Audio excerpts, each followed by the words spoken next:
Hello दोस्तों, हमारे YouTube channel में आपका बहुत बहुत हार्दिक स्वागत है। प्रीवियस वीडियो में हमने पार्ट नंबर 3 आनुवंशिकी की चर्चा की थी, पार्ट 1 की, जिसके अंतर्गत हमने आनुवंशिकी की परिभाषा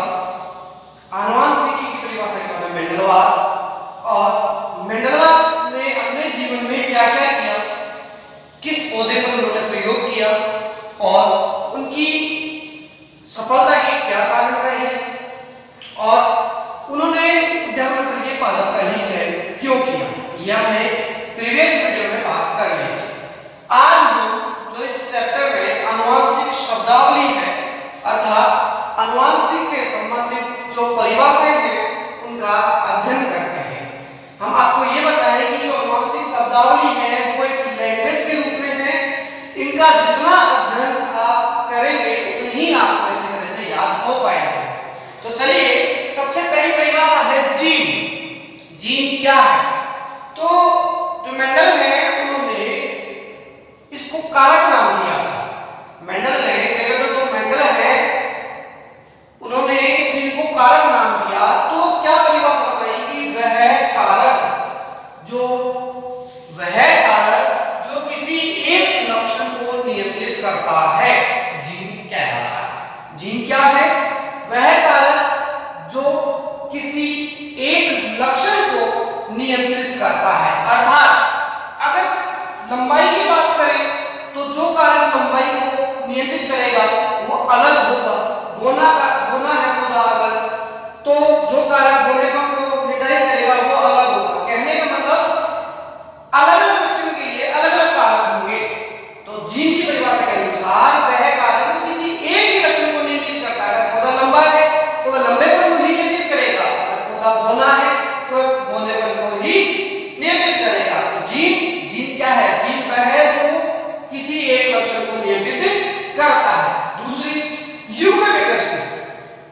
अब जो जीन है किसी एक लक्षण को नियंत्रित कर रहा है, तो एक लक्षण को नियंत्रित करने पर जीन के हमेशा दो विपरीत समरूप होते हैं, उनको युग्म विकल्प भी कहते हैं। अर्थात जीन के किसी एक लक्षण को नियंत्रित करने वाले जीन के दो विपरीत स्वरूप। अभी मैंने आपको बताया जीन के जो है लंबा है तो लंबेपन को निर्धारित करेगा, अगर पौधा बोना है तो बोनेपन को निर्धारित करेगा। तो ऐसे ही दो विपरीत स्वरूप, तो लंबापन और एक बोनापन। जो लंबापन है उसको हम टी से प्रदर्शित करते हैं और जो बोना है उसको हम छोटे टी से प्रदर्शित करते हैं। तो युग्म विकल्प की परिभाषा किसी एक लक्षण को नियंत्रित करने वाले जीन के दो विपरीत स्वरूप युग्म विकल्पी कहलाते हैं। लंबापन में बड़ा टी है और जो टी छोटा है वह बोनापन में है। आगे बात करें समयुग्मजी। आपको जो लिख रहा है उससे ही स्पष्ट हो रहा है कि सम यानी समान, युग्मजी अर्थात युग्म विकल्पी। युग्मजी यानी युग्म विकल्पी, सम यानी समान। अगर जो लक्षण को नियंत्रित कर रहा है युग्म विकल्पी दोनों समान है वह समयुग्मजी होगा, और लक्षण को नियंत्रित करने वाले जीन के दोनों विपरीत ही अलग अलग है तो वह विषमयुग्मजी होगा। तो हम दोबारा से समझते हैं समयुग्मजी लक्षण को नियंत्रित करने वाले जीव के दोनों युग्म विकल्पी अगर समान हो, दोनों युग्म विकल्पी का मतलब है अगर टी और टी दोनों ही बड़े होंगे तो ये लंबापन होगा। दोनों युग्म विकल्पी यानी एक और दो, और अगर दोनों टी छोटे हैं तो भी क्या होगा? ये लंबापन नहीं होगा, ये बोनापन होगा। लेकिन ये शुद्ध होगा और ये भी शुद्ध होगा। तो कहने का मतलब समयुग्मजी का मतलब यही है कि दोनों युग्म विकल्प क्या समान है। ये भी टी बड़ा है तो ये भी टी बड़ा है, और इधर भी टी बड़ा है, टी छोटा है तो ये भी टी छोटा है। दोनों युग्म विकल्प समान हैं, उसको हम समयुग्मजी कहते हैं। और दोनों युग्म विकल्प अलग अलग हो, एक तो टी बड़ा हो और एक टी छोटा हो। तो देखो दोनों युग्म विकल्पी जीन के जो लक्षण को नियंत्रित कर रहे हैं वो अलग अलग है। एक टी बड़ा है तो एक टी छोटा है।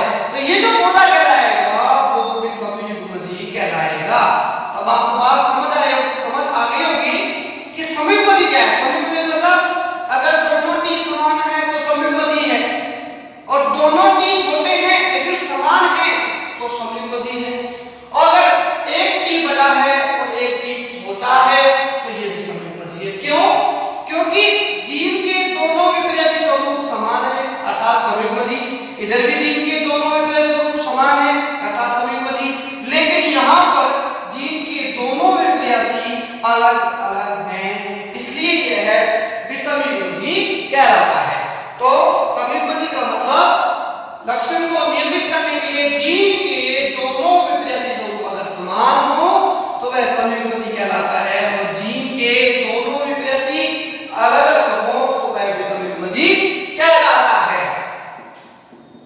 आगे बात करें लक्षण प्रारूप।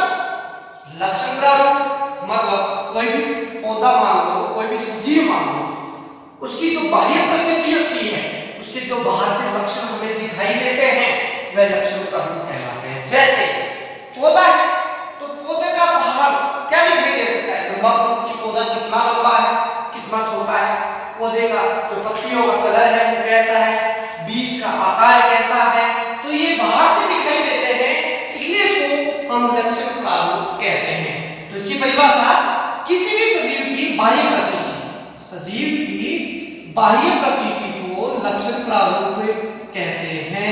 बाह्य प्रकृति मतलब उसका बाहर से लक्षण हमें क्या क्या दिखाई दे रहे हैं। जीन प्रारूप, जीन हमने अभी देखा कि कोई भी पौधा उसकी बाहर की आकारिकी तो लक्षण प्रारूप, लेकिन उसके अंदर की आकारिकी, अनुवांशिकता उसके अंदर की है वो हमें नहीं पता है, तो उसे क्या कहते हैं, जीन प्रारूप। तो दोनों में अंतर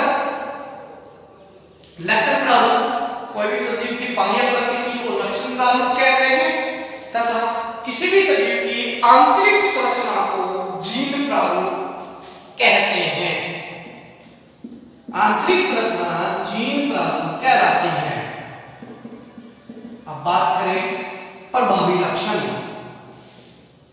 देखो जो F1 पीढ़ी बनती है जनक पीढ़ी से, तो जनक पीढ़ी से F1 पीढ़ी में जो हमें लक्षण दिखाई देते हैं उनको हम प्रभावी लक्षण कहते हैं।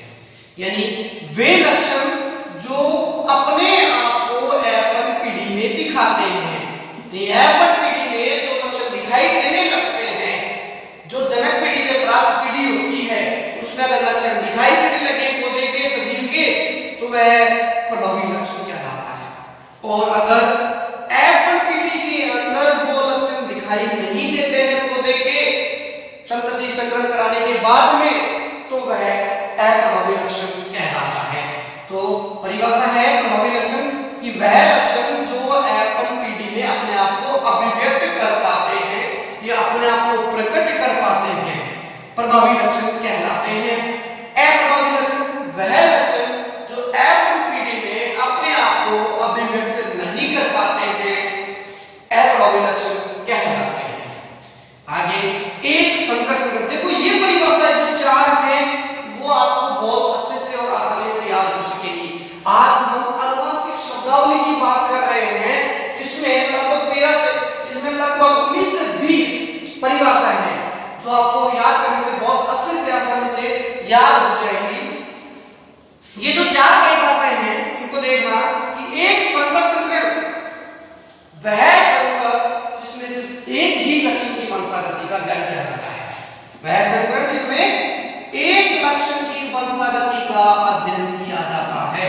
सिर्फ अगर कोई पीढ़ी बनी है तो उसमें एक ही लक्षण देखेंगे, उसमें लंबापन है तो सिर्फ लंबेपन का ही अध्ययन करेंगे, बोलेपन का उस पीढ़ी के अंतर्गत अध्ययन नहीं करेंगे, तो वह संकर संकर एक संकर संकर कहलाता है। अर्थात वह संकर संकर जिसमें एक लक्षण की वंशागति का अध्ययन किया जाता है। इसी प्रकार जीव में बहुत सरल है, दो लक्षण की वंशागति का अध्ययन किया जाता है। दो लक्षणों की वंशागति का, यानी एक तो पिछला लक्षण जो अपने को प्राप्त हो गया और एक नया लक्षण जो अपने को बना, तो दो लक्षणों की वंशागति का अगर हम अध्ययन साथ कर रहे हैं तो वह द्विसंकर संकरण कहलाता है। त्रिसंकर संकरण यदि हम तीन लक्षणों का एक साथ अध्ययन कर रहे हैं, तीन लक्षणों के वंशागति का एक साथ अध्ययन कर रहे हैं, तो तीन लक्षणों की वंशागति का अध्ययन करना त्रिसंकर संकरण कहलाता है। तो अब आपको समझ आ गया होगा कि एक संकर संकरण जिसमें सिर्फ एक ही लक्षण की वंशागति का अध्ययन किया जाता है, द्विसंकर संकरण जिसमें दो लक्षणों की वंशागति का अध्ययन किया जाता है, त्रिसंकर संकरण जिसमें तीन लक्षणों की वंशागति का अध्ययन किया जाता है, और आगे बहुसंकर संकरण जिसमें बहुत लक्षणों की वंशागति का अध्ययन किया जाता है। ये बहुत सारे 3 या 4 से अधिक लक्षणों की वंशागति का अध्ययन किया जाता है। वो होता है बहुसंकर संकरण। अब आगे चलिए, जनक पीढ़ी। तो जनक कहते हैं माता पिता। तो माता पिता से संतान बन गई है, माता पिता से संतान बन रही है, तो माता पिता हमारे जनक हैं। तो जनक है तो वो पीढ़ी कौन सी हमारे ऊपर जनक। जनक पीढ़ी से हम यानी प्राप्त हो रहे हैं तो वो है F1 पीढ़ी। जनक पीढ़ी से जो पीढ़ी बनेगी वो F1 पीढ़ी बनेगी। F1 पीढ़ी को अगर संकरण आगे होता है तो F2 पीढ़ी बनेगी, और F2 से संकरण आगे होता तो F3 पीढ़ी बनेगी। तो ये पीढ़ियों का क्रम चलता रहता है। तो जो ऊपर ये सबसे पीढ़ी होती है वो जनक पीढ़ी कहलाती है। उसके बाद संतति होते हुए F1 पीढ़ी, F2 पीढ़ी, F3 पीढ़ी आगे निरंतर चलती रहती है। तो जनक पीढ़ी किसे कहते हैं? जनक पीढ़ी F1 पीढ़ी प्राप्त करने के लिए जिन पौधों में संकरण करवाते हैं, F1 पीढ़ी को प्राप्त करने के लिए जिन पौधों में संकरण करवाया जाता है उनको हम जनक पीढ़ी कहते हैं। अब F1 पीढ़ी प्राप्त करने के लिए हमने संकरण करवाया तो उसको हम जनक पीढ़ी कह रहे हैं, लेकिन संकरण होने के बाद में F1 पीढ़ी प्राप्त होगी। अभी हमने बोला F1 पीढ़ी को प्राप्त करने के लिए, तो F1 पीढ़ी को प्राप्त करने के लिए इनके मध्य संकरण करवाते हैं तो उस पीढ़ी को जनक पीढ़ी कहते हैं। और उसके बनने के बाद जो पीढ़ी है वो कौन होती है? F1 पीढ़ी। तो मतलब जनक पीढ़ी से प्राप्त पीढ़ी को F1 पीढ़ी कहते हैं। जनक पीढ़ी से प्राप्त पीढ़ी को F1 पीढ़ी कहते हैं। और जब F1 पीढ़ी प्राप्त हो जाती है तो उसको देकर आगे संकरण करवाते हैं तो वह F2 पीढ़ी बनती है। तो F1 पीढ़ी से प्राप्त पीढ़ी को F1 से प्राप्त पीढ़ी को F2 पीढ़ी कहते हैं। बिल्कुल सरल है। जनक पीढ़ी F1 पीढ़ी प्राप्त करने के लिए जिन पौधों में संकरण करवाते हैं उससे बनती है F1 पीढ़ी। और F1 पीढ़ी किससे बनी? जनक पीढ़ी से। तो जनक पीढ़ी से प्राप्त पीढ़ी को F1 पीढ़ी कहते हैं। अब F2 पीढ़ी किससे बनी? F1 से। तो F1 पीढ़ी से प्राप्त पीढ़ी को F2 पीढ़ी कहते हैं। आगे बात करें एक संकर अनुपात। एक संकर संकरण करने से जो हमें अनुपात प्राप्त होता है उसे एक संकर अनुपात कहते हैं। और दो संकर संकरण करने से हमें जो अनुपात प्राप्त होता है उसे द्विसंकर अनुपात कहते हैं। आते से ही स्पष्ट है एक संकर संकरण से प्राप्त अनुपात, एक संकर संकरण से प्राप्त अनुपात एक संकर अनुपात कहलाता है। द्विसंकर अनुपात दो संकर संकरण से प्राप्त अनुपात को, दो संकर संकरण से प्राप्त अनुपात को द्विसंकर अनुपात कहते हैं। अब बात करें परीक्षण संकरण और प्रशय संकरण। ये जो प्रश्न है बहुत बार एग्जाम में पूछा जाता है और अपनी बात लास्ट एग्जाम थी उसमें भी पूछा गया था।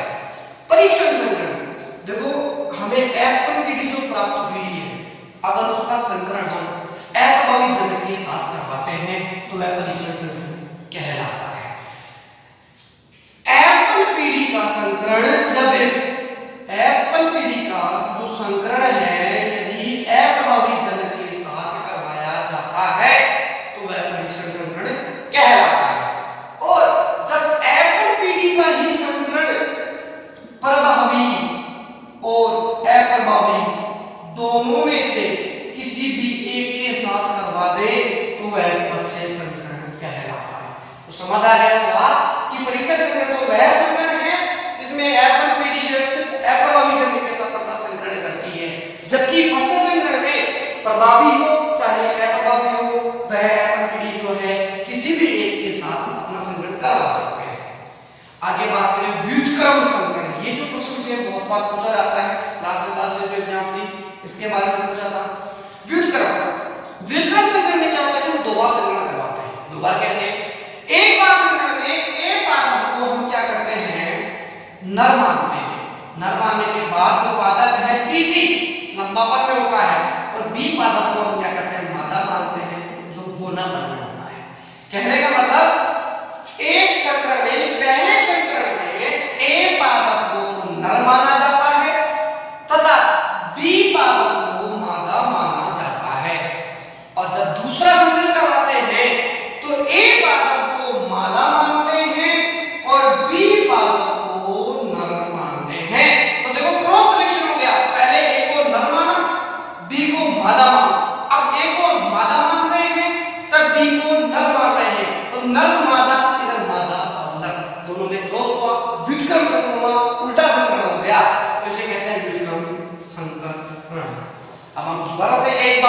शब्दावली को अपने अच्छे से याद कर लेते हैं। सबसे पहले अनुवांशिक शब्दावली हमने देखी जीन। जीन क्या है?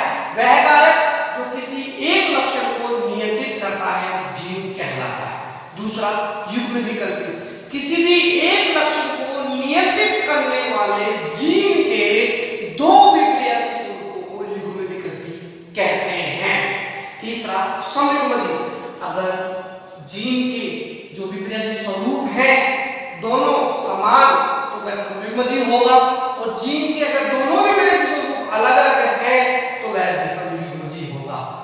आगे लक्षण प्रारूप, अभी बताया लक्षण प्रारूप बाह्य प्रकृति, किसी भी सजीव की बाह्य प्रकृति, बाह्य आकारिकी, बाह्य संरचना लक्षण प्रारूप। और जीव प्रारूप आनुवंशिक संरचना, आंतरिक संरचना, अंदर की संरचना किसी भी सजीव की। एक संकरण, ये चारों परिभाषाएं आपको एक साथ याद करनी है। एक संकर संकरण, द्विसंकर संकरण, त्रिसंकर संकरण, बहुसंकर संकरण। एक संकर संकरण जिसमें एक लक्षण की वंशागति करते हैं, द्वि में दो लक्षणों की वंशागति करते हैं, त्रि में तीन लक्षणों की वंशागति करते हैं, तथा बहु में अनेक लक्षणों की वंशागति का अध्ययन किया जाता है। जनक पीढ़ी, एफएन पीढ़ी प्राप्त करने के लिए जिन पौधों में संकरण करवाते हैं जनक पीढ़ी कहलाती है। एफएन पीढ़ी जनक पीढ़ी से प्राप्त पीढ़ी, एफएन पीढ़ी, एफ2 पीढ़ी, एफ1 से प्राप्त पीढ़ी, एफ2 पीढ़ी।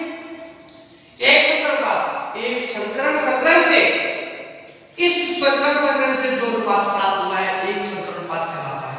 अब हम आगे चर्चा करेंगे कि एक संकरण अनुपात को पूरा एक्सप्लेन कैसे कर सकते हैं नियमों के अंदर।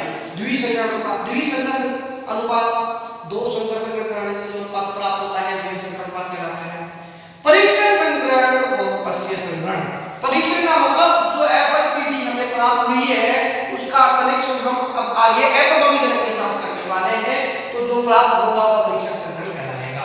पश्य और एफएन पीढ़ी का संकरण चाहे प्रभावी के साथ हो चाहे अप्रभावी के साथ हो, किसी भी एक के साथ हो तो वह पश्य संकरण कहलाता है। व्युत्क्रम संकरण, जब एक संकरण में तो ए पादप को नर मानते हैं तथा बी पादप को मादा मानते हैं, और दूसरे उसी संकरण में ए पादप को मादा मानते हैं तथा बी पादप को नर मानते हैं, तो वह संकरण व्युत्क्रम संकरण कहलाता है। यह आनुवंशिक शब्दावली है जो बहुत अच्छे से आप आसानी से याद कर सकते हैं, और जो आगे है तो मेंडल के द्वारा